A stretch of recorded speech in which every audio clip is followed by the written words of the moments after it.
तो क्वेश्चन को आगे कंटिन्यू करते हैं। एक क्वेश्चन और नोट करो आप। A nucleus disintegrate into two nuclear part which have their velocity in ratio 2:1. The ratio of their size will be radius size basically. Options A 2 की पावर 1/3:1. Option B 1:3 की power 1/2. C option 3 to the power 1/2:1. And D 1:2 की power 1/3। ठीक है। अब एक बात समझो कि आपको क्या बोला गया कि एक हमारा बेसिकली न्यूक्लियाई था, कोई हमने मान लिया कि एक्स था, ये डिवाइड हुआ। इनिशियली तो ये रेस्ट पर रहा होगा, कोई गिवन नहीं है, और ये डिवाइड हो गया। हमने ऐसा मान लिया दो मास में डिवाइड हुआ, एक मान लो m1 और एक मास m2। एक की स्पीड इधर हमने ली v1 और एक की स्पीड इधर ली v2। ऐसा कैसे लिख दिया?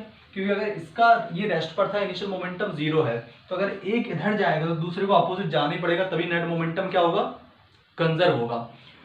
तो हम ऐसा लिख सकते हैं कि m1 v1 is equal to m2 v2। और उसने क्या बोला? वेलोसिटी का रेशियो क्या है अपना? वेलोसिटी का रेशियो 2:1। मतलब इसकी वेलोसिटी अगर हमने 2:1, मतलब इसकी वेलोसिटी अगर v मानी है तो इसकी वेलोसिटी आपको 2v माननी पड़ेगी, है ना, क्योंकि वेलोसिटी का रेशियो 2:1 है। ठीक है। तो m1 इंटू v1 का वैल्यू कितना हो जाएगा? 2v is equal to m2 into v। इससे कैंसिल आउट हो जाएगा। तो m2 इज इक्वल टू क्या आ जाएगा? 2 टाइम ऑफ m1। इस तरह से अगर उनके एटॉमिक नंबर में हमें रिलेशन चाहिए तो हम बोल पाएंगे A2 will be 2 time of A1, where A1 and A2 are their atomic mass number। ठीक है। आपने को पता है कि रेडियस इज इक्वल टू क्या होता है? R is equal to R naught A की पावर 1/3। ये फॉर्मूला पढ़ाया था आपको न्यूक्लियर फिजिक्स में स्टार्टिंग में, रख दो। तो R1 इज इक्वल टू क्या हो जाएगा? R नॉट A की पावर M1 की पावर 1/3। इसका मास तो M1 है और इसका मास M2 है, तो R2 क्या हो जाएगा? R2 is equal to R naught M1 की M2 रखना है। M2 का वैल्यू कितना है? 2 टाइम ऑफ M1, तो 2 टाइम ऑफ M1 की पावर 1/3 डिवाइड कर दो, इससे कैंसिल आउट हो जाएगा। तो R1 रेशियो R2 कितना आ जाएगा? 1/2 की पावर 1/3। बस ये आंसर है इसका। क्लियर है? तो ऐसे क्वेश्चंस भी आते हैं IIT JEE में। आप देखो कोई बहुत रॉकेट साइंस नहीं है, सिंपल से क्वेश्चन है। अगर कॉन्सेप्चुअल क्लैरिटी और फॉर्मूला याद है तो इजीली क्वेश्चन सॉल्व हो जाएंगे हमसे। ठीक है, चलो ये हो गया क्वेश्चन। अगला क्वेश्चन सॉल्व करते हैं।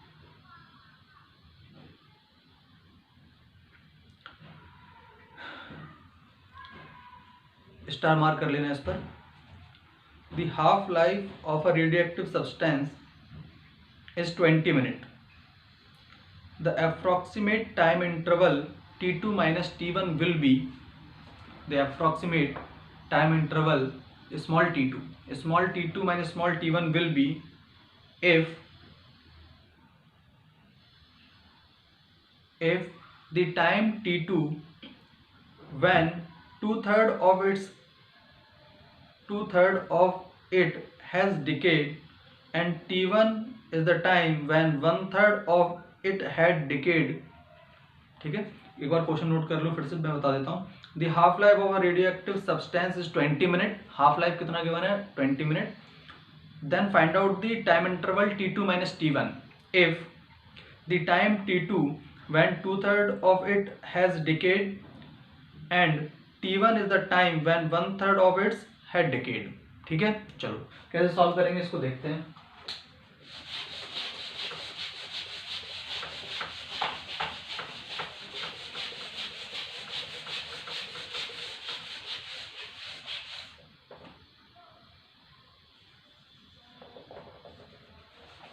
आपको फॉर्मूला पता है, आपको हाफ लाइफ गिवन है इसमें, है ना, और अपने को टाइम इंटरवल पूछा है, तो फॉर्मूला क्या लगाएंगे? n is equal to decay formula अपने को याद होना चाहिए। n is equal to n naught 2 की power minus small t upon t half.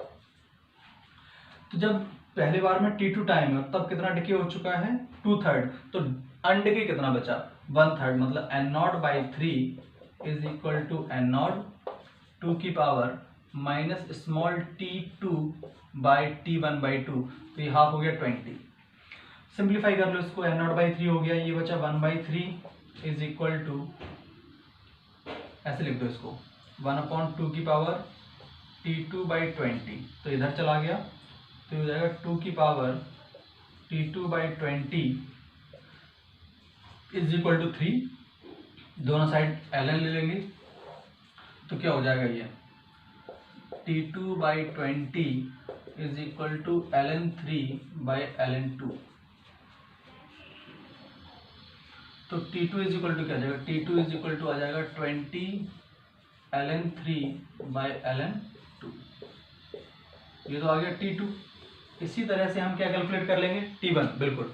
तो t1 के लिए फिर से क्या हो जाएगा, हम लिखेंगे, डायरेक्ट लिख दूं, t1 वो टाइम है जब 1/3 डिके हो चुका है, तो बचा कितना 2/3, तो हम यहाँ पे लिखेंगे 2n0/3 is equal to n0 2 की power minus t1/20।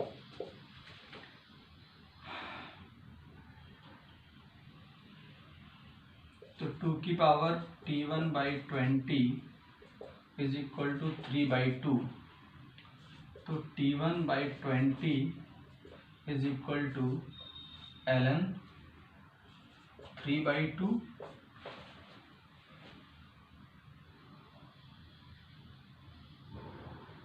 Divide by ln2। तो t1 इज इक्वल टू कितना हो जाएगा, t1 इज इक्वल टू हो जाएगा 20 ln3 minus ln2 upon ln2। अब आपसे पूछा क्या गया है, आपसे पूछा गया है t2 माइनस t1। देखो t2 माइनस t1, ये t2 रहा, ये t1 रहा, इसमें से माइनस करोगे तो इजीली आपको क्लियरली दिख रहा है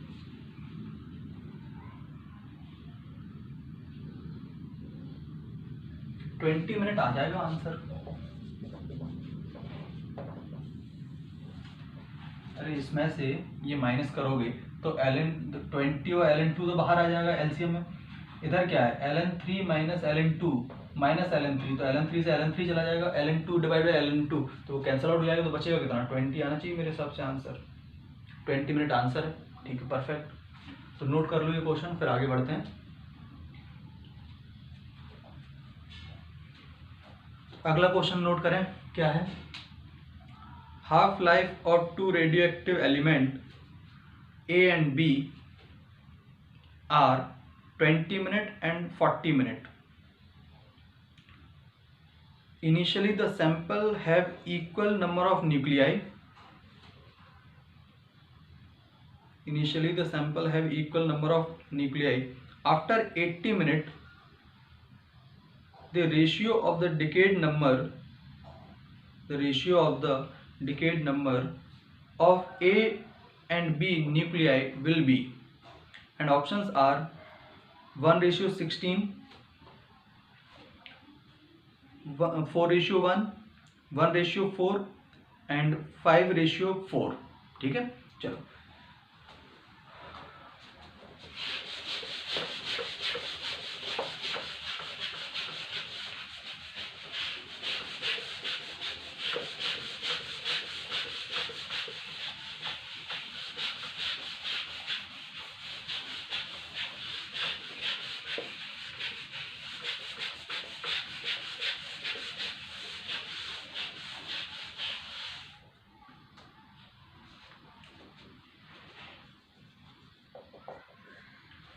तो टाइम क्या क्या गिवन है, 1 मिनट देख लेता हूँ मैं।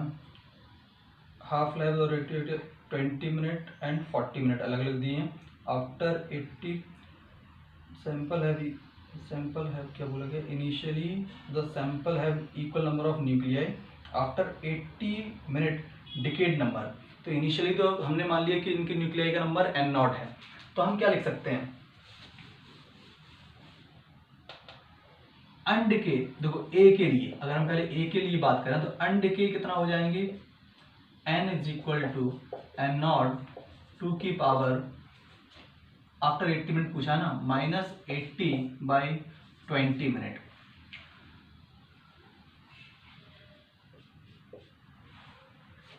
ये तो अनडिके हो गए। बट अगर डिकेड नंबर की बात करें, डिके न्यूक्लियाई नंबर ऑफ ए, तो डिके कितने हो चुके हैं ये कैसे निकालोगे? जो इनिशियल थे उनमें से जो बचे उतने ही तो डिके हो चुके हैं। देखो जैसे मान लो 100 न्यूक्लियाई थे स्टार्टिंग में, और मैंने बोला कि इस समय 30 रह गए हैं, तो डिके कितने हो चुके हैं? 70। तो कैसे कैलकुलेट करेंगे हम? N naught minus N naught 2 की पावर -4,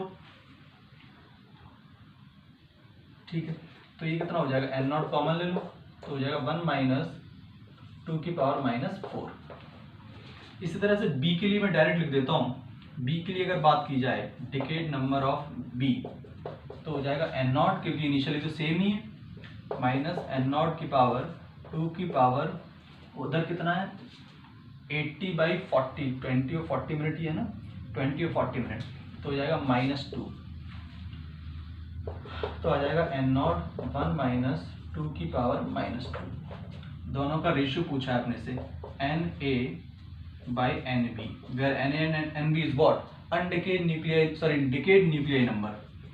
तो N नॉट से N नॉट चला गया, 1 माइनस 1 2/4, और इधर क्या लिख देंगे 1 माइनस 1/2/2।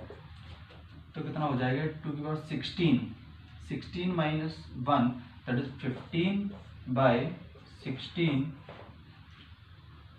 3/4। तो इससे ये 4 टाइम चला गया, इससे ये 3 टाइम चला गया, सॉरी 5 टाइम चला गया। कितना बचा? 5/4। This is the answer. Perfect, 5/4 is the correct answer. ठीक है, तो आप नोट कर लो इसको। एक और क्वेश्चन करते हैं।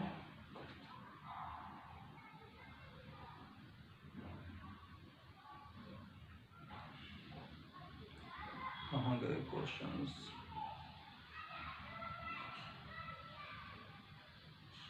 है ना, अब ये क्वेश्चन तो सिंपली सॉल्व किया जा सकता है। IIT JEE में आया 2019 में, जैसे मैंने बताया था, a decay constant of a radioactive substance for alpha and beta emission are alpha suffix में sorry lambda alpha and lambda beta if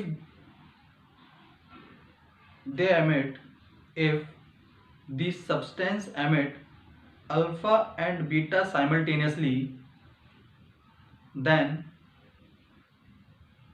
the decay then the average half life of the material will be, then the average half life of the material will be।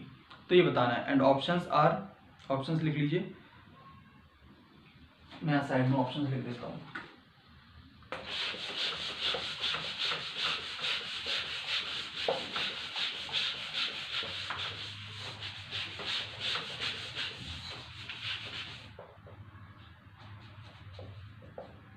To time of T A, sorry T alpha है, T alpha T beta upon T alpha plus T beta,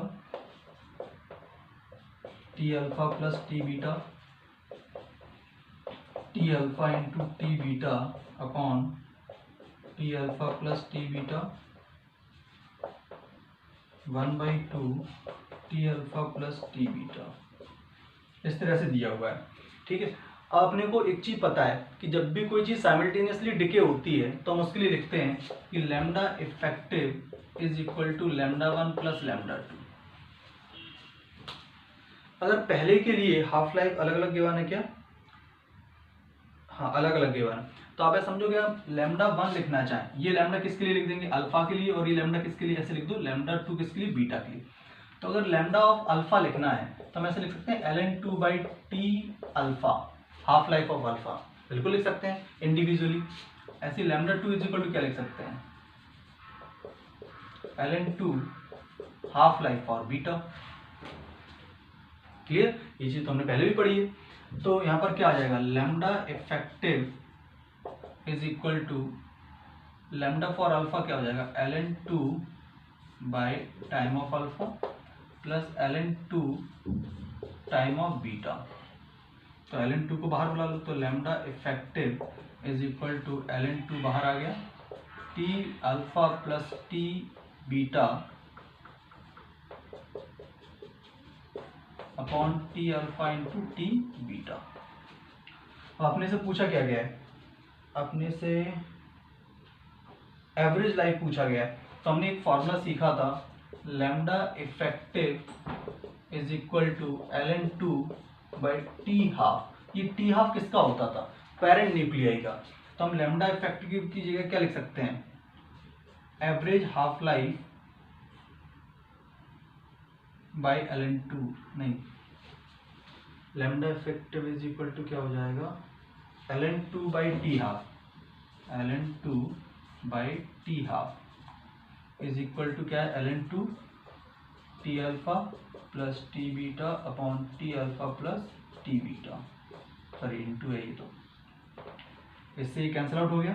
तो final answer क्या हो जाएगा, T alpha into T beta, ये answer होना चाहिए C, T alpha into T beta upon T alpha plus T beta, perfect answer. ठीक है, clear है आपको क्या किया, ये चीज़ तो आपको पहले बता चुके थे ना। जैसे अगर एक का हमें हाफ लाइफ पता है तो उसके लिए हम उसका डिके कांस्टेंट अल्फा कैसे लिख सकते हैं, ऐसे लिख सकते हैं, ऐसे बीटा के लिए क्या लिख सकते हैं, ऐसे लिख सकते हैं, बीटा लिख देता हूँ। फिर जब साइमल्टेनियस डिके होता था तो lambda effective is equal to ऐसे लिखते थे, इंडिविजुअल लैम्डा का सम। अब लैम्डा अल्फा क्या लिखोगा, दिस और दिस, तो इसको सॉल्व किया हमने, यहां तक पहुंच गए, यहां तक तो कोई इश्यू नहीं आया होगा। फिर इसके बाद हमने देखा कि जब हम लैम्डा इफेक्टिव लिखते थे, आप वहां पर देखना लिखा होगा lambda effective is equal to ln2 upon T half. कि किसका टी हाफ होता था, पूरे न्यूक्लियस, क्योंकि एक न्यूक्लियस जो है ना वो एक्स में भी कन्वर्ट हो रहा है और वाई में भी कन्वर्ट हो रहा है। तो इस पेरेंट न्यूक्लियाई के लिए हाफ लाइफ जो डिफाइन करते थे वो ऐसे डिफाइन करते थे, lambda effective is equal to log2 by ln2 by T half. तो यहाँ पर ये चीज लिखी है हमने, कंपेयर किया, मतलब सॉल्व किया, सिंप्लीफाई किया, तो अपना आंसर सी आ गया। ठीक है, तो चलो स्क्रीन स्टॉप करके इसे नोट करो। अगले टर्न पर एक टर्न पर और क्वेश्चन कराऊंगा, उसके बाद नया चैप्टर स्टार्ट करेंगे, दैट इज ग्रेविटेशन। तो आपका असाइनमेंट ये है कि आप इलेक्ट्रोस्टैट पूरा ढंग से पढ़ लो, और इलेक्ट्रोस्टैट में भी इंपॉर्टेंट है उसके लिए, मतलब 2 1 का भी थोड़ा बहुत यूटिलाइजेशन आएगा, बट 2 मेजर आएगा। ऐसा समझ लो 90% ऑफ इलेक्ट्रोस्टैट इज ग्रेविटेशन। तो अगर आपको ग्रेविटेशन में अच्छे से कमांड करनी है तो आपको इलेक्ट्रोस्टैट पूरा रिवाइज कर लेना है। तो आप पहले इलेक्ट्रोस्टैट अच्छे से रिवाइज करो, फिर आप ग्रेविटेशन स्टार्ट करना।